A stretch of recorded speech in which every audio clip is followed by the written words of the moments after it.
Bueno, llegamos ya a la lección número 6. Esta es la lección de System Hacking. Aquí conoceremos ya en detalle actividades relacionadas con el craqueo de password, entre otras actividades.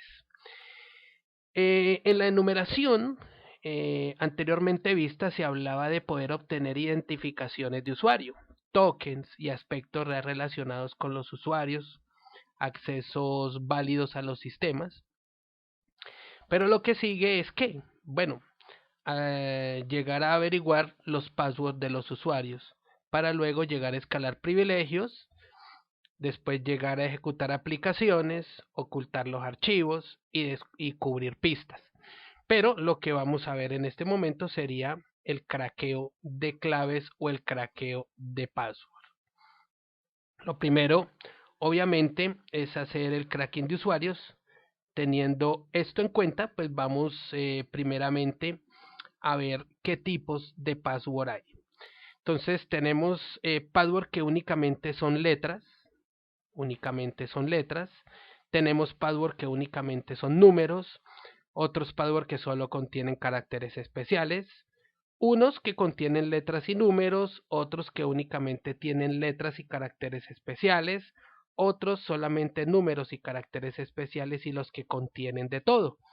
Contienen letras, caracteres especiales y tienen números también. Entonces son los que son más seguros, son los que tienen caracteres numéricos, alfabéticos y especiales. Por aquello que se llama el char set o el character set. Esta es la forma en que vamos a encontrar diferentes passwords. Además, hay que saber que los ataques que se desarrollan contra este tipo de password los hay de tipo pasivos, los hay ataques activos en línea, hay ataques de fuerza bruta en línea y hay ataques de tipo no electrónico. Estos pasivos haciendo sniffing en línea para poder ubicar contraseñas en texto simple, como las de correo electrónico, de Telnet, de FTP. Los activos en línea es cuando estamos haciendo un man in the middle o un hombre en el medio y podemos encontrar contraseñas de diferentes programas por medio de estas técnicas. Los ataques de fuera de línea, o sea, los offline, es cuando conseguimos sin estar conectados a una red algún tipo de información y puede llegar a ser de pronto preguntando o con técnicas de ingeniería social tratando de sacarle a la persona cuál es su contraseña. Y los ataques no electrónicos, pues estos no los vamos a incluir dentro de esta actividad, pero es bueno comentarlos para tenerlos en cuenta. Entonces, un ataque pasivo online se hace con el sniffing. Acá lo que se espera es que haya una secuencia de autenticación y después se hace una fuerza bruta a las contraseñas o credenciales, aunque sabemos que computacionalmente es poco complejo, así que existan varias herramientas para realizarlo, porque existen varios inconvenientes. Tenemos que tener un punto de red a la mano para podernos conectar, vamos a tener que necesitar un cable, el permiso necesario, etcétera. O sea que hay que superar muchos controles físicos para hacer un sniffing directamente en la red cableada. Entonces este ataque pasivo online de sniffing va a requerir el acceso y el registro a una red primaria. Entonces hay que esperar hasta la secuencia de autenticación, tener credenciales por medio de fuerza bruta. Entonces es muy complicado este tipo de ataques de tipo pasivo online. El ataque llamado de hombre en el medio es un tipo de alguna manera donde debemos tener acceso a canales de comunicación, o sea, tenemos que esperar hasta la secuencia de autenticación también. Hay autenticación que debemos tener de tráfico sobre algún proxy y este no necesita fuerza bruta. Entonces estos ataques de hombre en el medio, aquí uno lo que hace es interceptar el tráfico, actuar uno como un proxy o como una pasarela de red Aquí, al menos que uno de los dos lados siempre debe estar en el segmento de red en que nosotros nos encontremos, o sea que en ocasiones cuando hay verificaciones del lado del servidor para verificar la integridad del cliente, el tráfico es inválido y ahí sí no hay nada que hacer. Siempre que haya una verificación del lado del servidor y veamos que esta identificación no es la correcta, pues hay problemas. Entonces debe tener confianza de uno o de ambos lados. Deben haber varias herramientas que son ampliamente válidas para eso, y en algunas veces puede romperse el tráfico por la invalidación de la autenticidad que se hace sobre la comunicación. Los ataques activos online son los que vamos a tener que realizar probando diferentes passwords hasta que uno coincida. O sea, es básicamente sentarnos a tratar de digitar y a conocer. Supongamos de que hay alguien que tiene su nombre y se llama Jorge. Entonces Jorge es un usuario que puede llegar a tener Jorge.Pérez dentro de la compañía como nombre de dominio, pero aquí tendríamos que ponernos a pensar, bueno, Jorge puede tener Jorge 123, Jorge 234, Jorge 1234 hasta el 9. Después tenemos que analizar de pronto si Jorge tiene hijos, la fecha de nacimiento, podemos investigar la cédula de Jorge, tratar de ponernos a probar todo lo que es esta cantidad de password.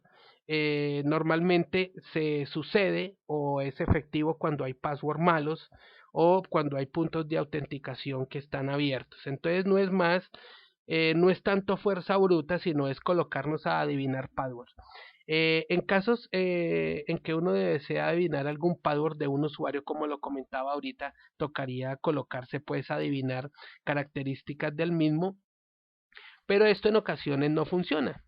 Entonces, unas veces uno piensa que de pronto es muy difícil, pero si uno se pone a realizar esas actividades, uno dice, no, pero es que es muy difícil, pero en muchos de los casos sí se da.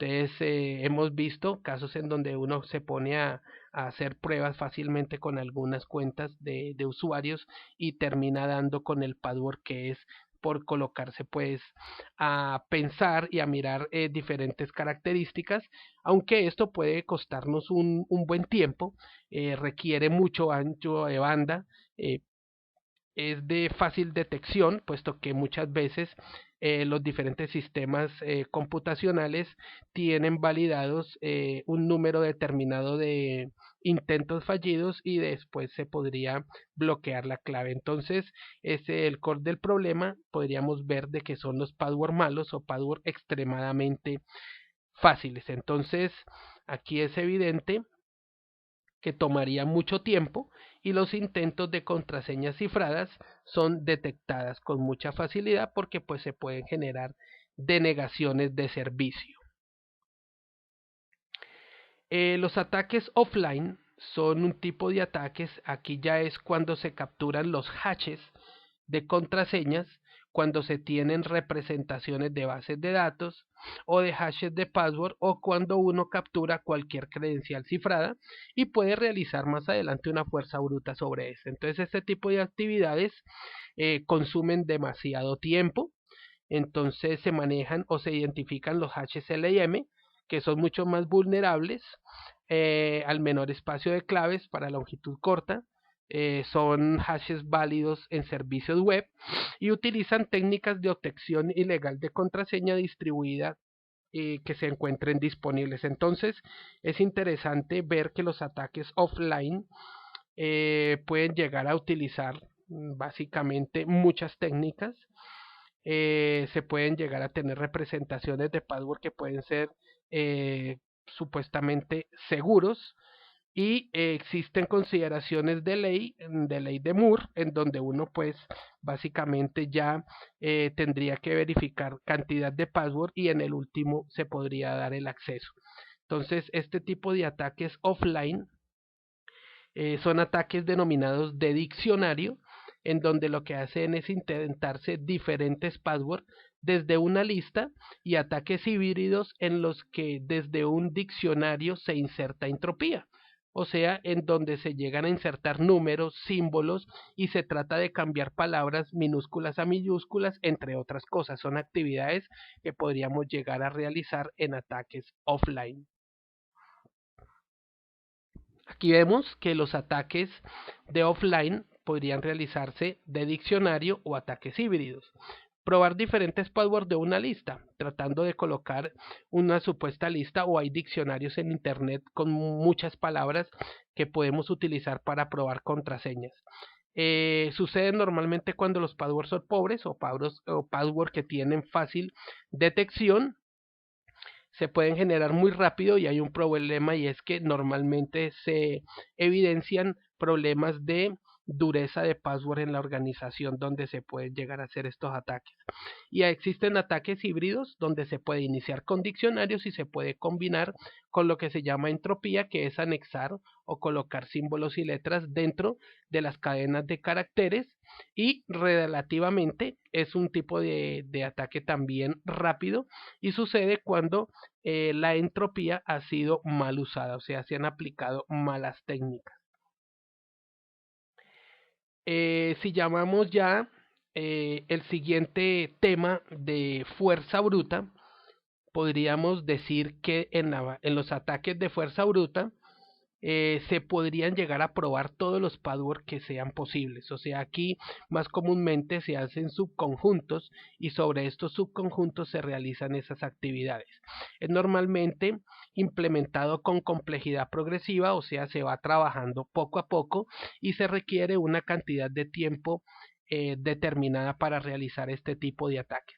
Típicamente, los LM hash, lo que primeramente es atacado dentro de todas las actividades a realizar. El hash de LM de Windows o LAN Manager, es lo primero que se hace es pasar todo a mayúsculas. Lo primero que se desarrollaría o se haría aquí es pasar todo a mayúsculas. Después el password se le colocaría un padding de caracteres nulos o blancos hasta que quede de 14 caracteres, que es la característica de este tipo de actividad. Entonces lo primero que se hace es pasar todo a mayúsculas. Pues vamos a suponer de que el password aquí es 1, 2, 3, 4, 5, 6, Q, W, R, T, Y. Entonces lo que hacemos es, en el encriptado del algoritmo LIM, todos los caracteres y letras convertidos son a mayúscula, entonces colocaríamos todo en mayúsculas. Luego el password se le coloca un padding de caracteres nulos o blancos hasta que quede 14 caracteres. O sea que si el password es de 8 caracteres, los demás caracteres hasta completar el 14, o sea los 6 caracteres, serían espacios en blanco o caracteres nulos. Pero se supone que el password siempre será de 14 caracteres. Antes de cifrar el password que ha quedado resultante del agregándole los padding, se parte el password a la mitad y quedarían básicamente dos cadenas de 7 caracteres. Luego, cada una de estas cadenas se cifran independientemente y el resultado de estas dos cadenas ya cifrados se concatena. Entonces, miremos cuánto se tardaría de pronto un crack de un password, como el que tenemos acá. Entonces, se gastaría una cantidad de tiempo que vamos a ver básicamente cómo lo podríamos desarrollar. Vamos a suponer que tenemos 29 letras, ya de que pues tenemos letras mayúsculas o minúsculas, pero igual son las mismas letras y no hay identificación de esta característica de los caracteres, que si son mayúsculas, minúsculas. Entonces tendríamos 29 letras, 10 dígitos del 0 al 9, y supongamos que unos más o menos 15 caracteres especiales que existen. Eso nos daría un total de 29 más 10 caracteres dígito más 15 caracteres especiales, nos daría un total de 54 caracteres de charset. Y el password, como es un password, digámoslo, de 7 caracteres, vamos a suponer que es un password de 7 caracteres, sería entonces 54 a la 7 Esto nos daría un número como el que vemos aquí, lo que sería un total pues bastante largo de un número. Entonces, si diéramos o tratáramos de realizar actividad con tablas precomputadas para poder craquear esa clave, podríamos decir que normalmente se tendrían que hacer 1.000.000 de intentos por segundo. 1.000.000 de intentos por segundo.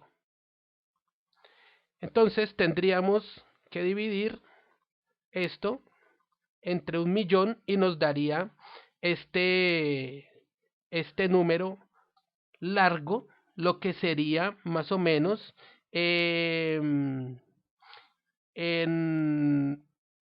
1.338.000 segundos podríamos llegar a tener un password LIM. O sea que serían más o menos, si dividimos esto entre 60, nos daría un número para poder determinar las horas. Si dividimos esto nuevamente entre 60, nos darían los minutos y vamos a multiplicarlo por 24 para saber cuántos días nos daría.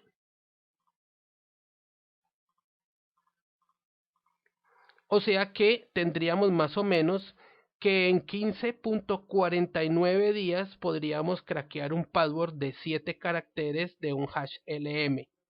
Lo mejor es usar password entonces de 14 caracteres, para lo cual ya se tendría que manejar un tipo de NTLM, un tipo de hash NTLM, lo que haría ya demasiado complicado poder realizar un craqueo de alguna clave, y lo conveniente sería colocar claves normalmente de 17 a 20 caracteres. Todo lo que son los hash de LM son caracteres que van máximo hasta 14, son password que van máximo hasta 14 caracteres, y es por esto que es un hash bastante débil, ¿no? Un hash que hoy en día es muy craqueable. ¿Cómo se genera el hash LM? Entonces completamos los caracteres con null, como decimos acá, hasta completar 14 caracteres. Lo primero es que tenemos los caracteres, se convierten a mayúsculas, se completan hasta tener 14 caracteres con caracteres nulos. Estas dos cadenas lo que se les hace es aplicar un cifrado, y después de cifrado el resultante se concatena, y aquí tendríamos ya el hash LM. Esa sería la forma en que se desarrollaría esta actividad. Entonces, la generación del tema de hash LM, podríamos ver aquí el tema de hash de 16 bytes LM y NTLM. De los 7 primeros caracteres a los 8 segundos caracteres. Acá es importante tener en cuenta que uno piensa o empieza a reconocer ya cosas, por ejemplo, de que si el password es de menos de 7 caracteres, la segunda mitad va a ser siempre el hash del carácter nulo, que es la cadena que vemos acá. ¿Sí? Entonces ya la cadena va a ser resultante. Por ejemplo, podemos desarrollar este tipo de craqueos con herramientas como Cain. De los primeros 8 bytes son derivados de los primeros 7 caracteres del password, y los segundos 8 bytes son derivados del carácter número 8 hasta el 14, donde se hace un complemento con caracteres nulos. Entonces, si el password es menor de 7 caracteres, la segunda parte será siempre la cadena de caracteres que estamos viendo acá. Normalmente uno esto ya con el tiempo aprende a identificarlo, y vamos a ver un poco más claro esta explicación en los talleres que tengamos de Cain, cuando realizamos revisión de los hash de password que nosotros tenemos sobre nuestras mismas máquinas en sistemas Windows, por ejemplo, donde Cain va a evidenciar cuáles son los hash que vamos a conocer de cada una de nuestras password que tenemos en las máquinas.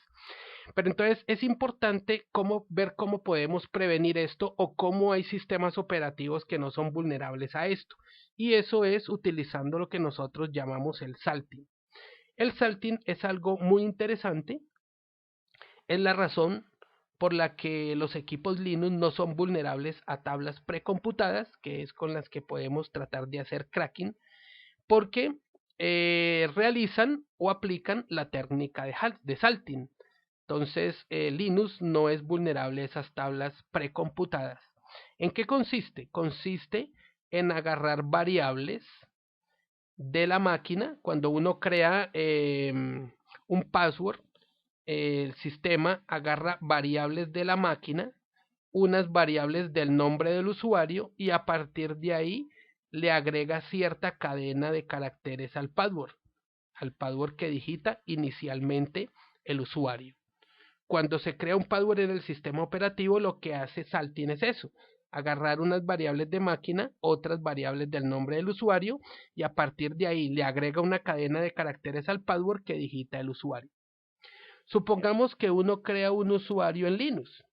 En este momento que se crea el usuario en Linux, el sistema agarra la información de la MAC del equipo, la IP del equipo, la fecha y la hora en la que se crea el usuario y a partir de esto genera una cadena que en el momento de hacer el cifrado, él le suma una cadena de caracteres o se le suma eso al password que el usuario ha digitado. Entonces, si por ejemplo el password es Pepe, se le suma a esa gran cadena de caracteres, que se pueden tener muchos caracteres, y que Linux tiene por ahí guardada en alguna parte de su kernel. Entonces él va a guardar eso en algún lado de su kernel. A partir de ese momento, el salting se genera o se aplica a ese password digitado con el usuario y de ahí sale el password. Entonces, si de pronto viene otro usuario y digita o crea su usuario con el mismo password, también coloca Pepe, por ejemplo, como en el usuario anterior, vamos a ver que el salt que se genera en el hash es completamente distinto al que estaba generándose en el usuario anterior. Entonces, la técnica evita que se deriven password desde un archivo de password.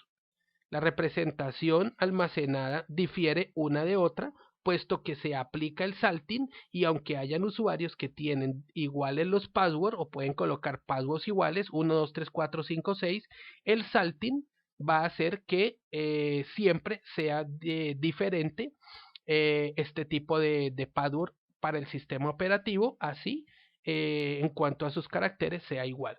Entonces el efecto secundario es ataques anulados y hash precomputados.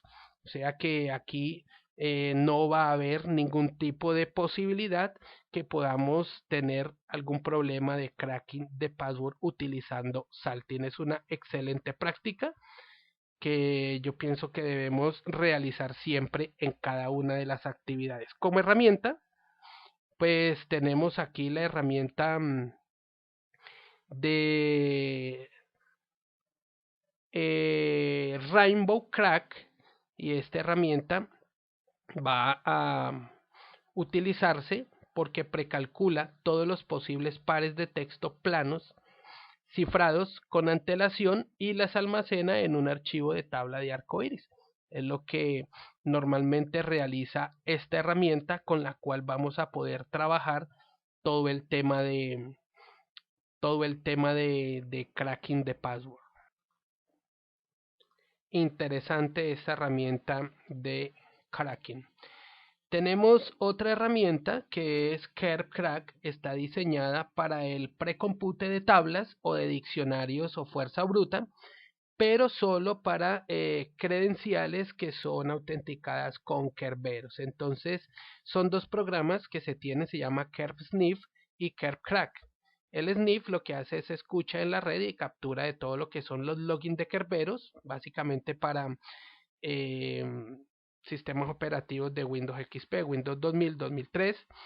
Y el cracker lo que puede hacer es usar y encontrar password desde la captura de un archivo usando ataques de fuerza bruta o ataque de diccionario. Entonces, esta herramienta nos va a permitir llegar a craquear posiblemente únicamente credenciales autenticadas por Kerberos en sistemas Windows.